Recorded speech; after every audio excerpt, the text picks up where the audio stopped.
Good morning बच्चों।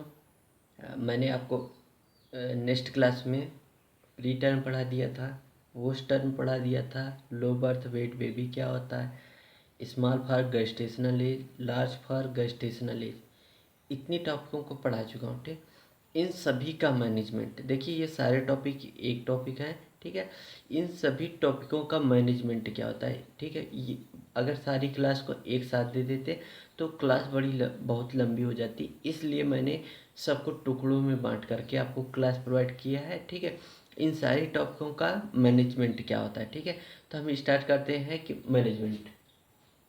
Management of pre term, post term, low birth weight baby, large for gestational age, small for gestational age. ठीक है, first management क्या करेंगे, इनका NICU care करते हैं। ठीक है, नियोनेटल इंटेंसिव केयर यूनिट। ठीक है, एनआईसीयू केयर करते हैं। ठीक है, तो इसमें क्या करते हैं, during NICU care provide a septic technique should be follow. Septic समझ में आया। ठीक है, इसमें एसेप्टिक टेक्निक को फॉलो करते हैं। ठीक है, एनआईसीयू केयर जो भी केयर होती है, ठीक है, बच्चे को किस चीज़ में बचाएंगे, मतलब बच्चे को हाइपोथर्मिया से बचाएंगे, पूरा जितना आईसीयू केयर होती है टोटली प्रोवाइड करेंगे। किसको, जो प्री टर्म होंगे, पोस्ट टर्म होंगे, लो बर्थ वेट बेबी होंगे, स्मॉल फॉर गेस्टेशनल, लार्ज, इस सभी को आईसीयू का केयर प्रोवाइड कराएंगे। ठीक है, नॉर्मल है तो उसके लिए कोई भी नहीं ऐसे नॉर्मल केयर रहेगा, मगर जब ये सब सारी कंडीशन रहेंगी तो हम क्या प्रोवाइड करेंगे, आईसीयू केयर प्रोवाइड कराएंगे बच्चों को। ठीक है, नेक्स्ट केयर क्या करेंगे, मेंटेन ब्रीदिंग। ठीक है, उनके उनके सांस की दर को मेंटेन रखेंगे। कैसे करेंगे, पहले तो उसके सांस की नली में जो भी चीज़, अगर कोई चीज़ है, कोई फ्लूइड है तो उसको क्लीन करेंगे। ठीक है, तो maintain patent airway suctioning can be done. ठीक है,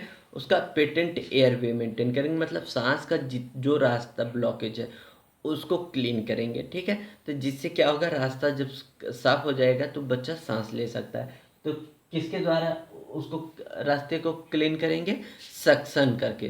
ठीक है, सक्शनिंग करके या सक्शन करके उस रास्ते को क्लीन करते हैं। ठीक है, नेक्स्ट क्या करेंगे, प्रोवाइड O2 थेरेपी। उस बच्चे को आप क्या देंगे, जब रास्ता साफ हो गया तो उसको क्या देंगे, उसको ऑक्सीजन प्रोवाइड करेंगे। ठीक है, नेक्स्ट क्या काम करेंगे, उसको उसको उसको पोजीशन प्रोवाइड करेंगे। नेक्स्ट क्या करेंगे, उस बच्चे को पोजीशन प्रोवाइड, कौन सी पोजीशन प्रोवाइड कराएंगे, सुपाइन पोजीशन। ठीक है, provide supine position with slightly extension of neck. Extension क्या होता है, देखिए ऐसे, ये एक्सटेंशन होता है। ठीक है, क्या कराएंगे, स्लाइटली। ठीक है, कंप्लीट है, कंप्लीट ये हो गया, थोड़ा सा ये हल्का, इससे क्या होगा, ये जो रास्ता होता है, ठीक है, ये रास्ता मिड लाइन पे आ जाता है, ऐसे क्या रहता है, ब्लॉक हुआ रहता है। ठीक है, जब ब्लॉक हुआ रहे, ऐसे करने से ये रास्ता एकदम पूरा सीधा सीधा हो जाता है, जिससे क्या होता है कि रास्ते में कोई भी रुकावट नहीं आती है। ठीक है, तो स्लाइटली एक्सटेंशन ऑफ नेक, नेक को थोड़ा सा ऐसे एक्सटेंस कर देंगे। ठीक, एक्सटेंस, तो कौन सी पोजीशन प्रोवाइड करेंगे, supine position with slightly extension of neck देंगे। ठीक है, नेक्स्ट क्या करेंगे, प्रोवाइड स्टूमुलेशन। स्टूमुलेशन कैसे करेंगे, ठीक है, उस बच्चे को चुंगटी काटेंगे। ठीक है, जैसे चुंगटी काटेंगे तो बच्चा क्या करेगा, क्राई करेगा। जब क्राई करेगा तो क्राई करने से क्या हो जाएगा कि उसके फेफड़े में स्टूमुलेशन होगा। जब क्राई में ऑक्सीजन या सांस बाहर जाती है या तो जब बाहर जाएगी तो फिर उसके बाद थोड़ी देर बाद अंदर भी है, इससे क्या होगा, स्टूमुलेशन से उसके सांस जो होगी वो बढ़ जाएगी। ठीक है, रिदम बढ़ जाएगा। जब क्राई करेगा तेज से तो सांस बाहर जाएगी, फिर उसके बाद उसके जगह लेने के लिए ऑक्सीजन आएगा, तो इससे क्या होगा कि रिस्पायरेटरी रेट बढ़ जाएगा। ठीक है, स्टिमुलेशन हो जाएगा किस चीज़ में, सांस लेने में। ठीक है, तो उसको स्टिमुलेशन कैसे करेंगे, उसको चिमटी काटेंगे। ठीक है, या कोई पिंच करेंगे। ठीक है, next provide positive pressure ventilation by bag and mask. अगर बच्चा कुछ भी, अब इसकी इतना सब करने के बावजूद बच्चे कोई रिस्पॉन्स नहीं आ रहा सांस में, तो क्या प्रोवाइड करेंगे, हम उसको वेंटिलेशन के द्वारा ऑक्सीजन प्रोवाइड करेंगे। तो मशीन उसको खुद ही ऑक्सीजन प्रोवाइड करती है। ठीक है, तो उसको क्या कहेंगे, पॉजिटिव प्रेशर वेंटिलेशन कहते हैं, ठीक है। तो पॉजिटिव प्रेशर मतलब अब मशीन खुद ही देगी ऑक्सीजन बच्चे को सांस लेने की कोई ज़रूरत नहीं पड़ी, मशीन खुद ही उसको ऑक्सीजन प्रोवाइड कराएगी। जितना उसमें आप सेट करेंगे उतना वो ऑक्सीजन हर रिदम पे वो प्रोवाइड कराती रहेगी, ठीक है। अब ऐसे स्टिमुलेशन करने से बच्चा खुद से सांस लेने की कोशिश करता है, ठीक है। तो ये नेचुरल होता है। नेक्स्ट मैनेजमेंट क्या करें, mechanical ventilator can be use, ठीक है। अभी तक देखिए मैकेनिकल, अब मशीन के द्वारा जो वेंटिलेशन दिया जाएगा उसको क्या बोलते हैं, mechanical ventilator can be use करेंगे, ठीक है। नेक्स्ट मैनेजमेंट क्या करें, उसके बॉडी को टेम्परेचर को मैनेज करेंगे कैसे। अभी तो जब फर्स्ट क्या होता है सांस, ठीक है, फिर दूसरा क्या होगा बॉडी टेम्परेचर, ठीक है। तो फर्स्ट क्या हुआ सांस रिस्पायरेशन हो गया, मैनेजमेंट कैसे करेंगे, ठीक है। सेकेंड क्या होगा बॉडी टेम्परेचर कैसे करेंगे, ठीक है। तो फर्स्ट जब बच्चा मतलब पैदा होता है, ठीक है, तो क्या होता है उसके ऊपर एक फ्लूइड लगा रहता है। अगर वो फ्लूइड लगा है तो क्या बॉडी का टेम्परेचर लॉस होगा ना, उसको एब्जॉर्व करेगा, उसके शरीर का तापमान को, जब तापमान को एब्जॉर्व करके वाष्पीकृत होगा, तो क्या बॉडी का टेम्परेचर लॉस हुआ ना, इससे बच्चे को क्या हो सकता है, हाइपोथर्मिया हो सकता है, ठीक है। जब हाइपोथर्मिया होगा तो बच्चे की डेथ हो जाएगी, इसको साइलेंट किलर आप न्यूबॉर्न बेबी कहते हैं, ठीक है, हाइपोथर्मिया को।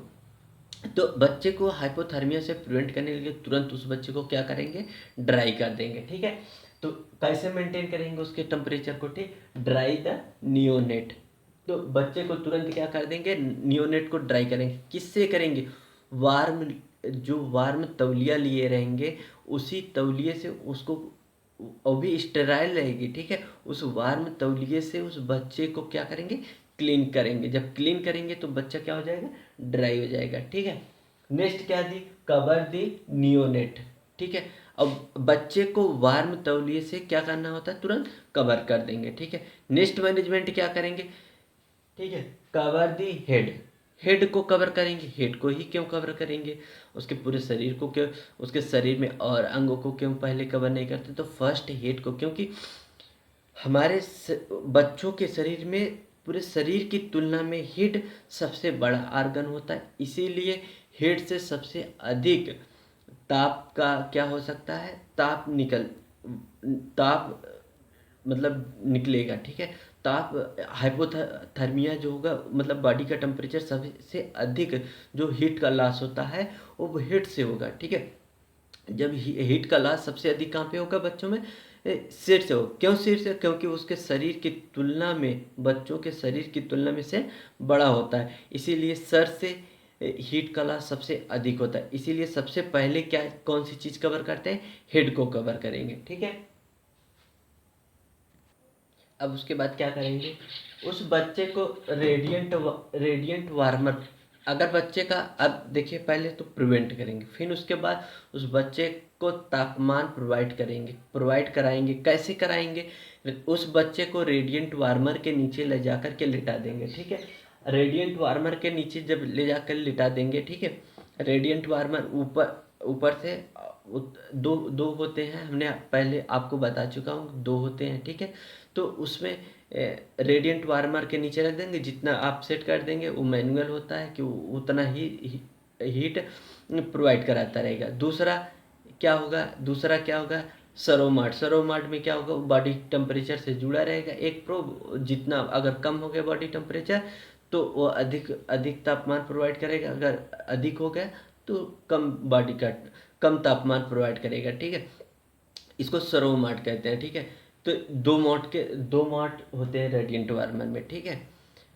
तो अगर radiant warmer can be used, अगर इसके अलावा और क्या कर सकते हैं, इंक्यूबेटर कैन बी यूज्ड, ठीक है। इंक्यूबेटर, ठीक है, जैसे एक बंद मशीन रहती है उसी में बच्चे को रख देते हैं, ठीक है। आप यूट्यूब पे, आप गूगल पे सर्च करके देख लीजिए इंक्यूबेटर कैसे होता है, ठीक है। और रेडिएंट वार्मर अपने वहाँ प्रैक्टिकल रूम में रखा हुआ है, ठीक है, वही रेडिएंट वार्मर है। इंक्यूबेटर को आप गूगल पे सर्च करके देख लीजिएगा, ठीक है।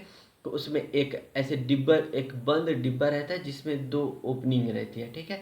बच्चे को ओपन करके उसी में लिटा दिया जाता है, तो वहाँ पे ऑक्सीजन और तापमान सब कुछ एकदम वैसा रहता है जैसे बच्चे को चाहिए।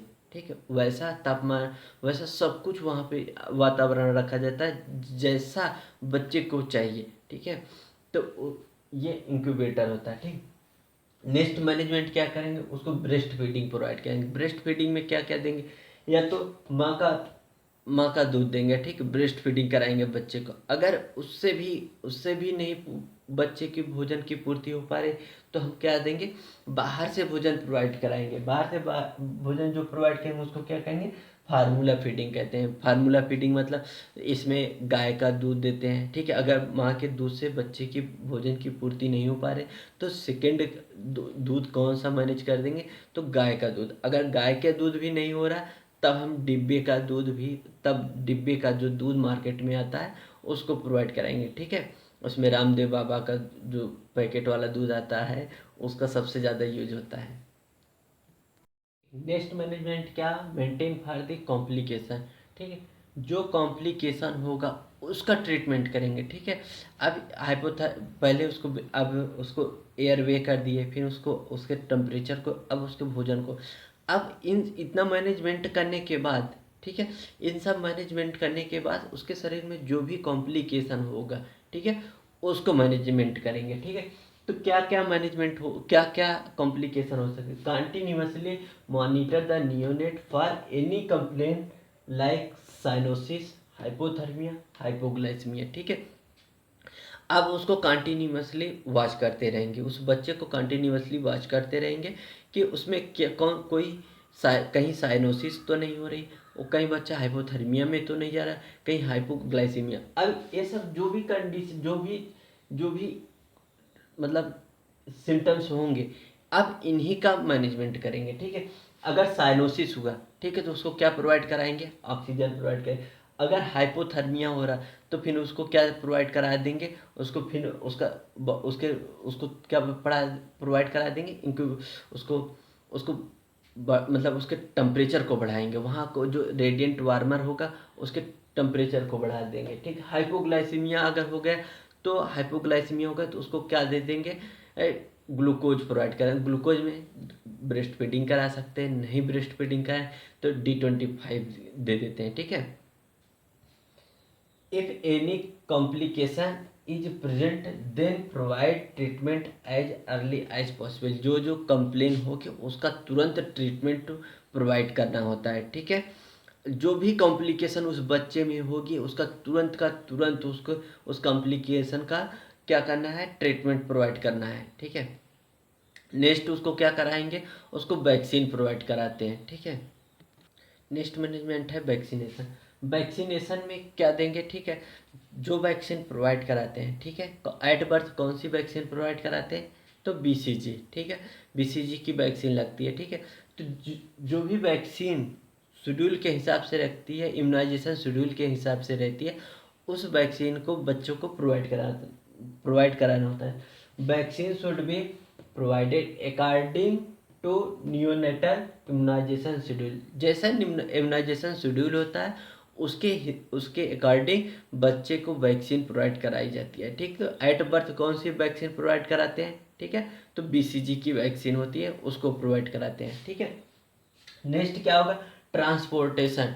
ट्रांसपोर्टेशन क्या होता है, देखिए, ट्रांसपोर्ट के समय जब बच्चे जहाँ पे डिलीवरी हुई है, ठीक है, वहाँ से न्यूनेटल वार्ड लाने में, ठीक है, तो कुछ डिस्टेंस रहती है, थोड़ी डिस्टेंस रहती है। अगर इस डिस्टेंस के बीच में कहीं बच्चे को क्या ना होने पाए, हाइपोथर्मिया ना होने पाए, इसको प्रिवेंट करने का जिम्मा किसका होता है, नर्स का। ठीक है, तो बच्चे को क्या ना होने पाए, हाइपोथर्मिया ना होने पाए।